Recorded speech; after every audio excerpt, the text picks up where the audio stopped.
¿Qué tal? Mi nombre es Ibsan Hassel Salvador Ibarra, soy residente de alta especialidad de cuidados intensivos respiratorios en el Instituto Nacional de Enfermedades Respiratorias. Les voy a presentar el tema de sincronías en ventilación mecánica.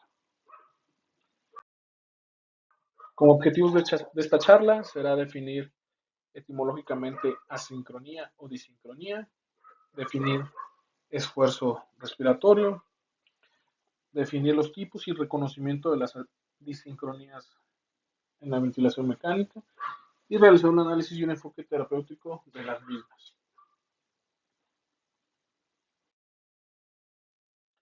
Como definición, nos menciona la literatura que es una falta de coordinación entre el paciente y el ventilador debido a un desajuste entre la sincronización neural y del ventilador a lo largo del ciclo respiratorio, o bien la magnitud del apoyo proporcionado y demandado. Otra definición que podemos encontrar es un desajuste entre el paciente en cuanto a las demandas del tiempo, flujo, volumen o presión del sistema respiratorio del paciente y el ventilador que suministra dichas demandas durante la ventilación mecánica. Muy bien, en cuanto a la incidencia, la disincronía paciente-ventilador tiene unas tasas de incidencia que oscilan entre un 10 y un 85%. Esto es algo muy variable, ¿no? Ya que esto puede explicarse debido al hecho de que hay diferentes factores que afectan la incidencia y la detección de estas asincronías, por lo que muchas veces el reporte es subestimado. Definiendo asincronía o disincronía, etimológicamente, al referirnos a una sincronía, nos referimos a una diferencia de fase cercana a cero entre la señal del paciente y la respuesta del ventilador. Una asincronía es una ausencia significativa de respuesta del ventilador a una señal del paciente, o viceversa. Y una disincronía es una diferencia de fase clínicamente importante entre la señal del paciente y la respuesta del ventilador.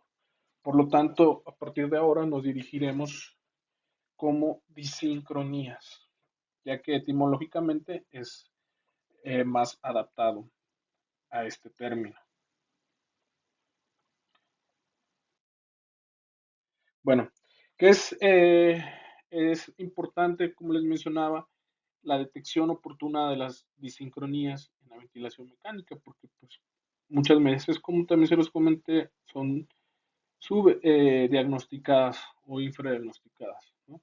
Como en este artículo que nos menciona, trataron de hacer o de eh, verificar cuántas disincronías eran detectadas por los profesionales de la salud, entre los que ellos estaban incluidos médicos entrenados, principalmente intensivistas, enfermeras y fisioterapeutas respiratorios, ¿no? En total fueron 78 profesionales sanitarios que detectaron correctamente los tres tipos de sincronía, les pusieron un video y en estos videos corrían tres tipos de sincronías, ¿no?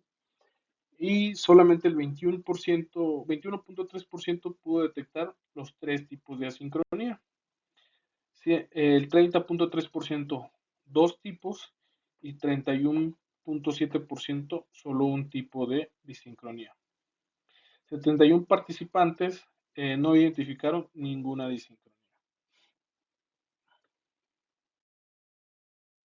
Y en el factor que incluyó fue más importante para la detección de estas disincronías, pues fue principalmente una que tuvieran estos profesionales de la salud una formación previa en ventilación mecánica. Esto estuvo correlacionado con la detección de las disincronías. La disincronía que más se detectó por estos profesionales de la salud fue el doble disparo, seguido de un disparo automático y, en tercer lugar, de un esfuerzo ineficaz. En cuanto al drive respiratorio, este artículo de Jockman, publicado en el Critical Care en el 2020, nos define el esfuerzo respiratorio como la producción mecánica de los músculos respiratorios, que incluye tanto la magnitud como la frecuencia de la contracción de estos mismos músculos. ¿no? Definiéndonos o como se ve en la imagen, que el impulso respiratorio se origina en grupos de interneuronas en los centros respiratorios ubicados en el tronco encefálico. De estos centros pues van a recibir la información continua de fuentes sensibles a estímulos tanto químicos, mecánicos, conductuales y emocionales. Y pues estos centros integran esta información y generan una señal neuronal. Y la amplitud de esta señal determina la salida mecánica de los músculos respiratorios y por lo tanto el volumen corriente. La frecuencia del momento del patrón neuronal pues se correlaciona con la frecuencia respiratoria y la duración de las fases del ciclo respiratorio, o sea, la inspiración, la fase post-inspiración y la expiración, como las menciona en en este artículo. Maneras que tenemos de medir el esfuerzo respiratorio, pues la más sencilla o la más práctica a la cabecera del paciente, pues es la clínica, ¿no? Principalmente con la frecuencia respiratoria, con la presencia de disnea, la disociación tóraco-abdominal que se observa en el paciente. Hay la otra forma que a veces no siempre está al alcance, pero está un poco más accesible, es mediante la medición de la presión esofágica. Y la siguiente forma es la medición eléctrica diafragmática. Y una nueva que está tomando un poco más de importancia, pues es la medición diafragmática del esfuerzo o de la excursión diafragmática durante el esfuerzo inspiratorio.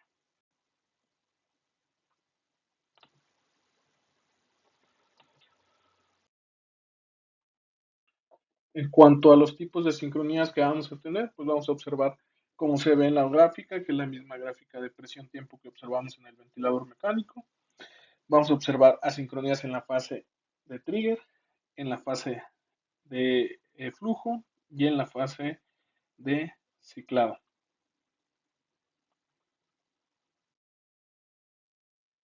Otra clasificación que hizo Logini y la documenta en este artículo del 2017, ellos hacen asincronías mayores y asincronías menores. Dentro de las asincronías mayores incluyen la activación ineficaz, la activación automática o el doble disparo o doble activación.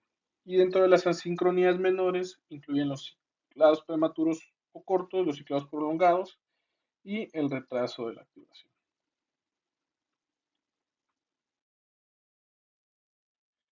¿Qué factores nos van a afectar la aparición y la detección de la sincronía paciente-ventilador? En cuanto a los factores relacionados con la aparición de la sincronía, va a ser la indicación para ventilación mecánica, gravedad de la insuficiencia respiratoria, modos ventilatorios. Ya que se ha visto que las asincronías se presentan más en modos controlados por volumen, la configuración del ventilador y el nivel de sedación. Y en cuanto a relacionados con la detección de la sincronía, va a ser el principal tiempo de observación. Ya se han hecho las publicaciones desde 30, una hora, 24 horas. Entonces, entre más tiempo observe uno las curvas del ventilador, pues más asincronías es más factible de detectar, ¿no? Aunque a veces es poco práctico, pero actualmente ya existen sistemas automatizados para la detección de las asincronías. La duración de los periodos de observación, momentos de la observación durante la ventilación mecánica, por ejemplo, los primeros días o en la fase del destete, que son donde se ha observado que se presentan eh, donde hay mayor presencia de disincronías. El método de detección, como les comentaba, evaluación clínica, monitorización de las formas de onda, medición con balón esofágico y detección de la actividad eléctrica del diafragma.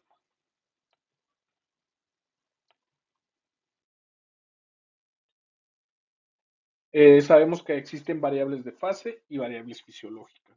Como vemos en la imagen, pues hay que tratar de sincronizar el funcionamiento de una máquina con variables fisiológicas de nuestro paciente.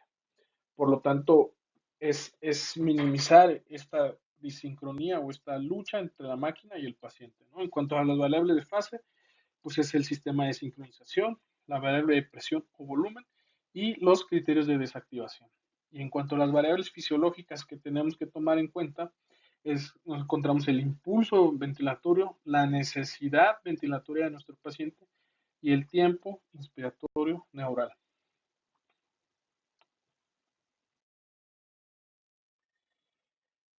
Es importante también tomar en cuenta el índice de asincronía, ya que el índice de asincronía nos revelará o está demostrado clínicamente que tiene impacto en cuanto al pronóstico del paciente, ¿no? Mayor número de sincronía, ya se ha demostrado que que un índice de asincronía superior al 10% tiene mayor número de días de ventilación mecánica, mayor número de estancia en UCI, mayor porcentaje de traqueostomías, y pues todo esto retrasa y produce también mayor mortalidad del paciente, ¿no?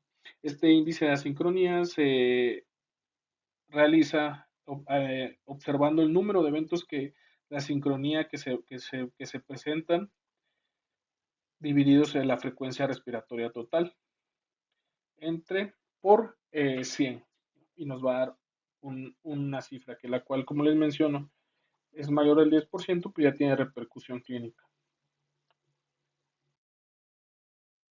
¿Cómo monitorizar las asincronías o cómo las vamos a observar? Pues ya les comentaba, la principal forma es por medio del análisis visual, ¿no? Hay lugares donde a veces no se tiene acceso al balón esofágico, donde no tenemos electromiografía diafragmática y pues el ultrasonido a veces cada vez se, se va, se va popularizando más, pero lo más práctico, lo que tenemos a la cabecera del paciente es el análisis visual.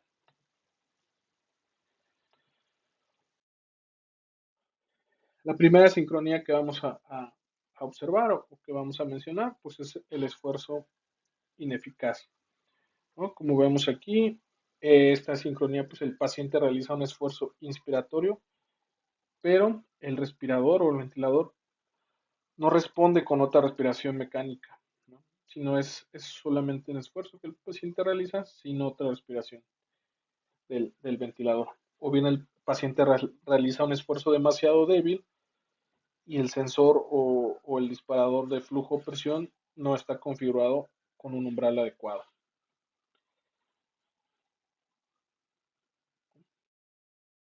Aquí también podemos ver, tanto pueden existir esfuerzos ineficaces, tanto se pueden ver en la fase inspiratoria como en la fase expiratoria. En esta asincronía, pues hay múltiples factores que pueden dar lugar a estos disparos ineficaces.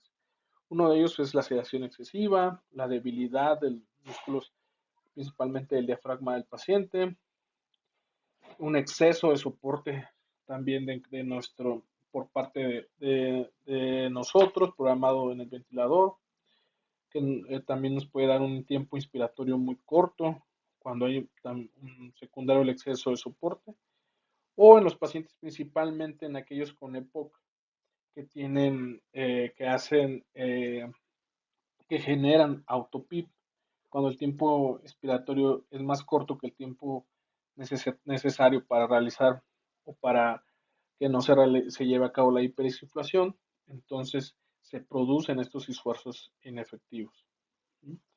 Hay factores que reflejan o cuando se detectan estos desencadenantes ineficaces, se debe de, el método para tratar de desaparecerlos es, pues uno, optimizar el nivel de sedación, ¿no? Ya sea que el paciente si se encuentra en una fase en la que se puede realizar algún cambio para progresión, pues disminuir la sedación o al contrario. Se puede ajustar también principalmente la sensibilidad del trigger o del disparador para que no se dispare de manera automática, minimizar la presencia de autopip, principalmente en los pacientes con broncoespasmo y que hacen hiperinsuflación y generan autopip, pues a lo mejor utilizar broncodilatadores, optimizando o ajustando los niveles de PIB y para que no se genere o para que se disminuya este efecto del auto PIB. El autodisparo o disparo automático, pues es una activación automática, una respiración mecánica que no se activa por el esfuerzo inspiratorio del paciente, más allá de las respiraciones que están programadas, ¿no? Es una sincronía entre el impulso respiratorio y el disparador inspiratorio. Puede deberse a un umbral de activación inspiratorio extremadamente sensible o a cambios en la presión y el flujo que pueden ser desencadenados o estar relacionados principalmente con la condensación del circuito respiratorio, con fugas, por ejemplo, en los pacientes que tienen sondas intratorácicas. Estas sondas intratorácicas pueden originar fugas y estas fugas se pueden detectar por el ventilador y hacer un falso disparo o un autodisparo, ¿no? Como podemos ver acá, que no se puede, no se observa en el monitoreo de la presión esofágica una inflexión negativa que nos orienta a un esfuerzo del paciente. Sin embargo, pues el ventilador aquí proporciona otra ventilación, ¿no? También se puede ver a pacientes que están hemodinámicamente inestables, que tienen unas dosis de aminas muy altas, ¿no? Y producen estas oscilaciones cardíacas que nos pueden generar estos autodisparos. La siguiente disincronía es el doble disparo. El doble disparo se reconoce por dos respiraciones mecánicas seguidas, sin una expiración entre ellas, o como podemos ver acá, o que tienen un tiempo expiratorio inferior a la mitad del tiempo inspiratorio medio, ¿no? El doble disparo en general refleja un soporte inadecuado, es causado por una alta demanda ventilatoria del paciente junto con un tiempo inspiratorio del ventilador demasiado corto en comparación con el tiempo neural del paciente, y como podemos ver acá. La, Se realiza no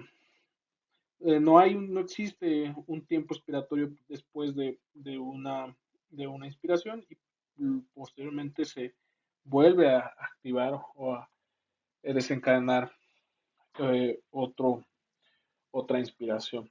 Y esto es algo que nos preocupa o nos debe preocupar, ya que si estamos en el contexto de un paciente con SIRA, en un paciente que lo tenemos bajo medidas de protección pulmonar, con volúmenes tidales bajos, pues al final de cuentas le estamos otorgando el doble del volumen programado esta ventilación, ¿no? Y como podemos ver acá, pues son uno, dos, tres eh, episodios de doble disparo. Por lo tanto, le estamos otorgando el doble en cada inspiración, ¿no? Y también este doble disparo nos puede provocar un aumento de la presión intratorácica con el posterior deterioro del retorno venoso e hipotensión.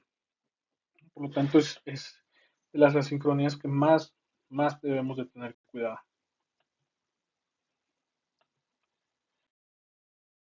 La activación o el disparo reverso ocurre cuando existe una contracción del diafragma de manera retrasada o cierto tiempo después de una insuflación pasiva iniciada por el ventilador, como podemos ver acá en la parte A. El desencadenante o el trigger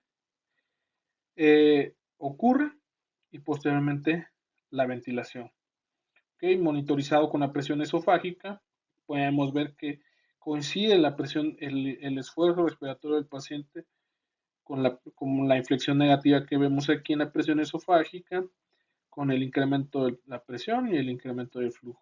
Sin embargo, como vemos de este lado, en el lado B, existe un retraso o una activación posterior del paciente. Esto posterior a la activación del ventilador. Podemos ver, se activa el ventilador, la onda de flujo, la onda de presión, y todavía transcurre un lapso de tiempo antes de la inflexión negativa en que se puede monitorizar en la presión esofágica. Esta sincronía es prácticamente de las últimas descritas. Aún todavía no hay un consenso o una forma específica de abolirla.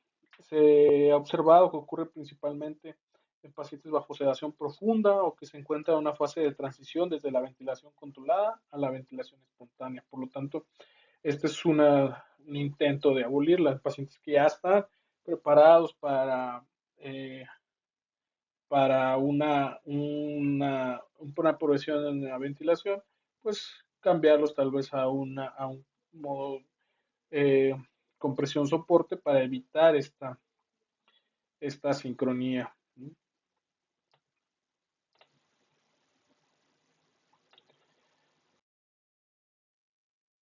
Y bueno, aquí tenemos un, un resumen de lo que son las asincronías de trigger y vamos con las asincronías de flujo. Bueno, una disincronía de flujo es una disincronía entre la necesidad ventilatoria y el control del suministro del gas variable. Ocurre cuando la salida del flujo del ventilador no coincide con la demanda del paciente.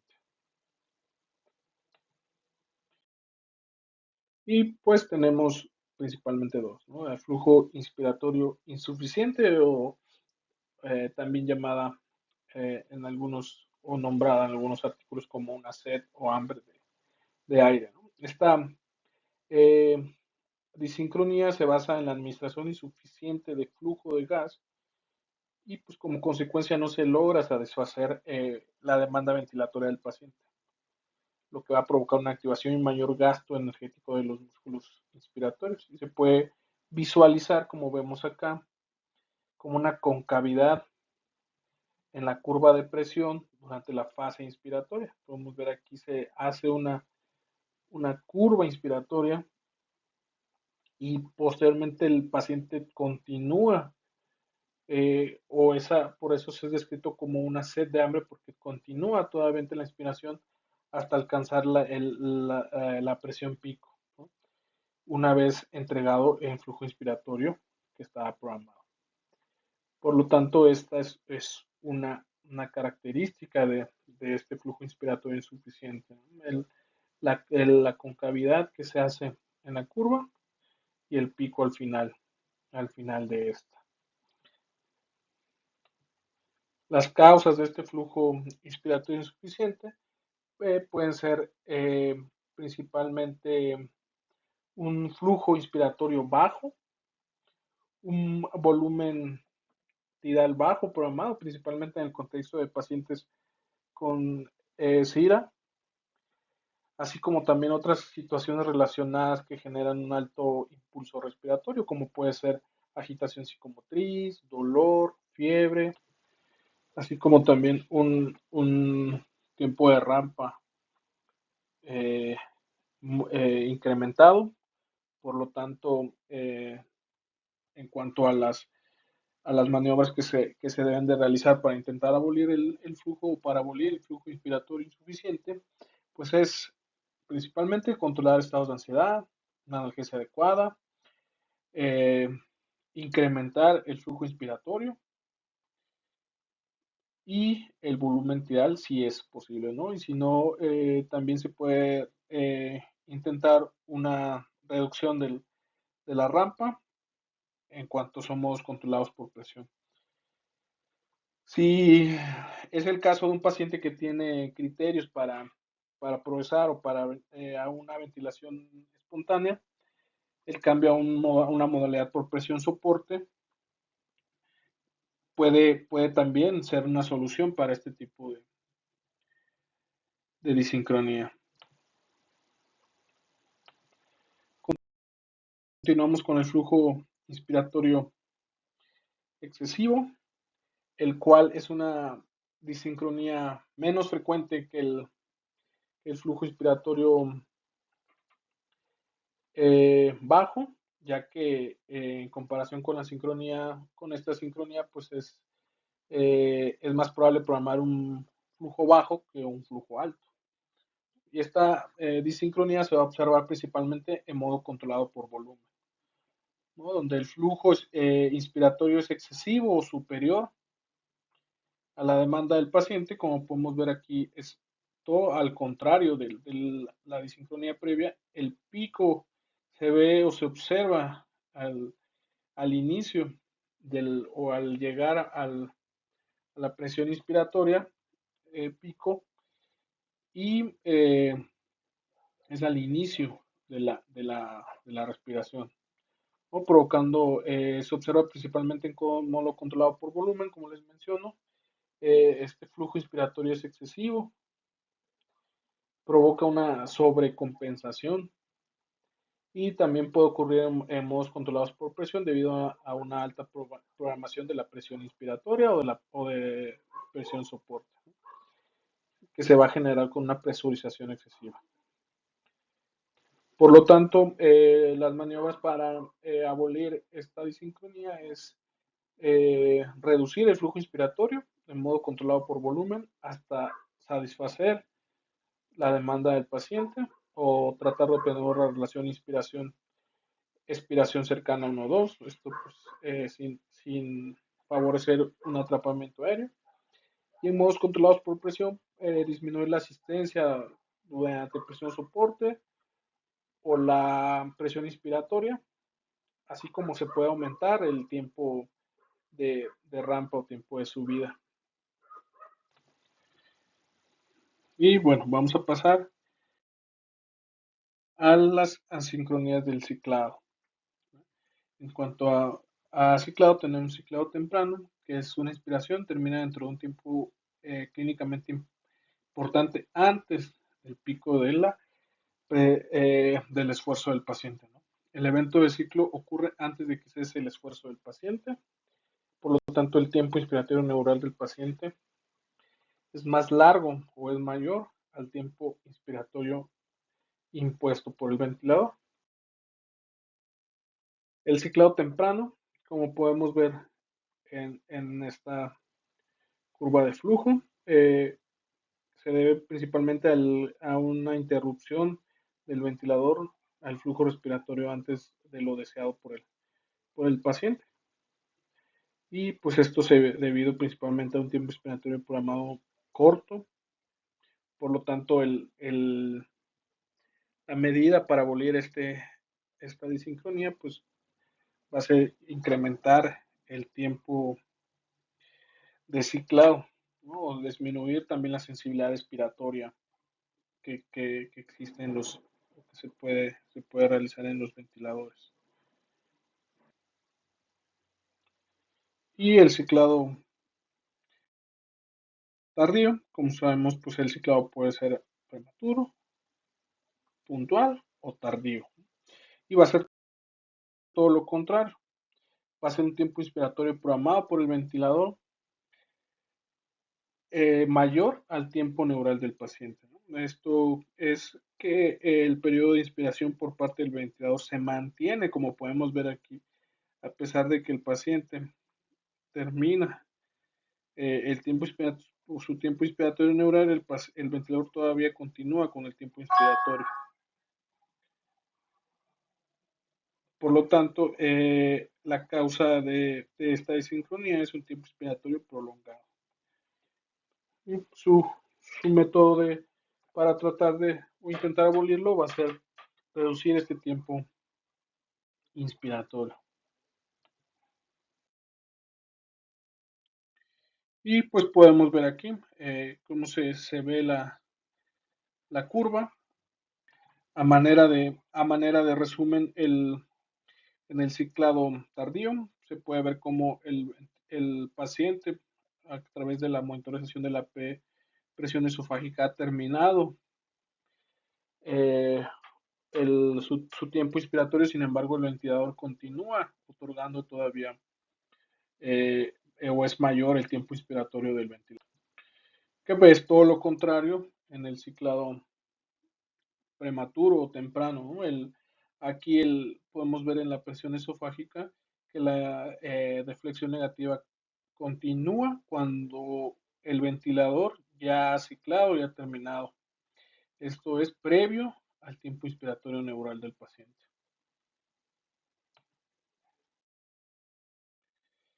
Y pues, ¿cuál es la importancia de las disincronías? Pues que al final de cuentas van a tener repercusión clínica en el paciente, ¿no? De las principales que ya están demostradas es disfunción diafragmática.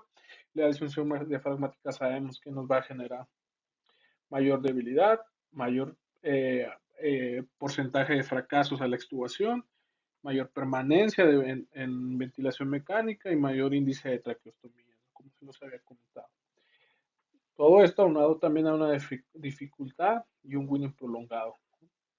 Disrupción de los ciclos del sueño, ya que pues estas disincronías causan disconfort en el paciente, por lo tanto, todo esto nos puede generar mayores episodios de delirio y disconfort del paciente, así como mayor incremento en la sensación de disnea y persistencia de alteraciones neuropsicológicas en el paciente.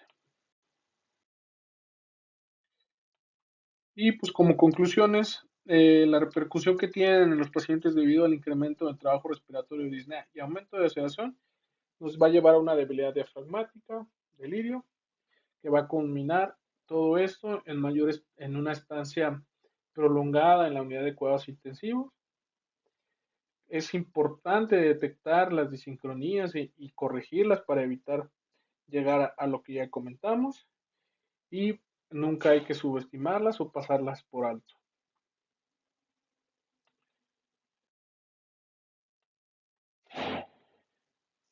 Por su atención, muchas gracias.